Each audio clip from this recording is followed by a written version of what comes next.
You know, life gets sometimes very confusing na. You're doing everything right. Your prayers, your efforts, your hard work, but फिर भी कुछ काम नहीं करता. And that's exactly where Anya was a few months ago. One of my classmates from my school, Anya had just quit her job बिना किसी plan के, और उसको ये बिल्कुल भी समझ में नहीं आ रहा था कि वो अपने लाइफ के साथ क्या कर रही है. और बस रात को तारों की तरफ देख के हमेशा यही बोलती थी कि भगवान जी क्या आप मेरी बात सुन भी रहे हो. But what she didn't realize was that universe has already started working in her favor, but just not in the way she expected it to be.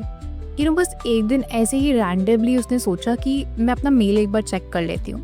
Just a random thought, right? मतलब she is a girl who never checks her mail, not on frequently basis, like महीने में once in a while.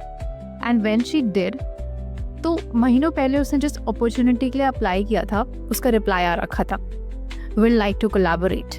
Guys, your gut feeling is actually universe का message to you. और अगर आपने अपनी gut feeling सही time पे सही तरीके से समझ ली, then I think most of the things will get sorted in your life. But हम उसे ज़्यादातर इग्नोर कर देते हैं. And उसके कुछ हफ्तों बाद Anya has to attend a meeting. Like it was a very very important meeting for her. क्योंकि उस मीटिंग के बाद उसका करियर एक बहुत ही ज़्यादा नेक्स्ट लेवल पे जाने वाला था. सो सब कुछ रेडी था, उसने कैब ऑलरेडी बुक करके रखी थी and she was ready on time. But on the last moment उसकी जो कैब है वो कैंसिल हो गई एंड वो मीटिंग पोस्टपोन हो गई. एज यूजुअल लाइक हर कोई होता, she was also very angry, like why me. But guys next day ये न्यूज़ आती है कि जहाँ पे मीटिंग होनी थी वहीं उसी टाइम उसी जगह पर एक छोटा सा एक्सीडेंट हो गया था. और गाइज इससे ये चीज़ समझ में आई कि जब कभी कभी लाइफ रुक जाती है ना, तो वो पनिशमेंट नहीं होती, वो प्रोटेक्शन होती है. The universe delays things not to hurt you but to save you. And एक दिन रैंडमली उसका मन कर गया कॉफ़ी पीने का. लाइक ओके कर जाता है, not a big deal right. So घर पे बना लो और पी लो. बट नहीं, she called me, she asked me out and then we went to the cafe near our locality only. And उसको वहाँ पर अपना एक ओल्ड फ्रेंड मिल गया जो एक ऐसा स्टार्टअप शुरू करने वाला था जो सेम आन्या सोच रही थी करने का. Coincidence right, but it's not. And guys उस एक रैंडम मीटिंग ने उसकी लाइफ की काफ़ी ज़्यादा नई अपॉर्चुनिटीज़ खोल दी. जब राइट लोग तुम्हारी लाइफ में आते हैं ना ऐसे रैंडमली एकदम से, so that's not random, that's universe का signal that you are on the right track. कुछ हफ्तों बाद आने के पास अभी भी कोई फिक्स प्लान नहीं था, but she was not hustling. पहले जैसे वो एंजाइटी में थी, पहले जैसे उसको ओवर थिंकिंग हो रही थी, वो सारी चीज़ें उसकी लाइफ से जैसे गायब ही हो गई थी.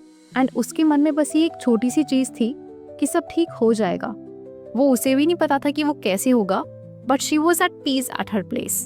एंड ट्रस्ट मी, यही सबसे ज़्यादा बड़ा साइन है. यू नो, भगवान जी एकदम से कभी कभी बड़े बड़े मिरेकल्स नहीं करते, वो बस आपके अंदर एक छोटा सा बदलाव ला देते हैं जिससे आपकी लाइफ बहुत ज़्यादा सॉर्टेड हो जाती है. जब आप ही इतने ज़्यादा एंजाइटी में होंगे, ओवर थिंकिंग में होंगे, बार बार सोच रहे होंगे, तो आप राइट डायरेक्शन पे सही तरीके से कैसे सोच पाएंगे. लेकिन जब आपका मन शांत होगा तब आप सही तरीके से सोच सकते हैं, तब आप सारी चीज़ों को देखकर चल सकते हैं.